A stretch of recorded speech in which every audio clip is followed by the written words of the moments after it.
សួស្តីអូនសួស្តីបងឡាននេះបញ្ហាអីដែរឡាននេះមានបញ្ហាក្តៅរលត់ដែរអូហើយយើងបានតេស្តមើលអីខ្លះហើយមានបញ្ហាអីដែរឡាននេះយើងបានតេស្តប៊ិចមើលហើយនឹងកូនជ្រូកមើលប៊ិចវានៅល្អប្រើបានប៉ុន្តែកូនជ្រូកវាមានបញ្ហាខ្សោយអញ្ចឹងយើងតម្រូវត្រូវដូរកូនជ្រូកអញ្ចឹងយើងដូរកូនជ្រូកទៅជុះស៊ីនហើយណាកូនជ្រូកចាស់វាកូនជ្រូកចាស់ចុះកូនជ្រូកថ្មីយើងចាប់ចូលហើយអូខេអានេះ Colorado ឆ្នាំណា Colorado ឆ្នាំ2013ណាអញ្ចឹងជាទូទៅវាមានបញ្ហាកូនជ្រូកហ្នឹងវាតកតងនឹងខ្សោយអាឡុតអីចឹងណាភាគច្រើន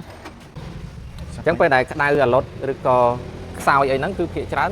យើងត្រូវមើលតែប្រព័ន្ធហ្នឹងមុនគេណាបាទបងអញ្ចឹងបញ្ហាខ្សោយឬក្តៅអាឡុតហ្នឹងយើងត្រូវមើលប្រព័ន្ធប៊ិចកូនតែមិនប្រកាសថាខូចប៊ិចឬខូចកូនជ្រូកទេបាទអញ្ចឹងជាទូទៅយើងតេស្តមើលកូនជ្រូកខូចយ៉ាងណាយើងធ្វើអាហ្នឹងចឹងណាបាទអូខេហ្នឹងហើយអរគុណហើយបងប្អូនដែលមានតម្រូវការ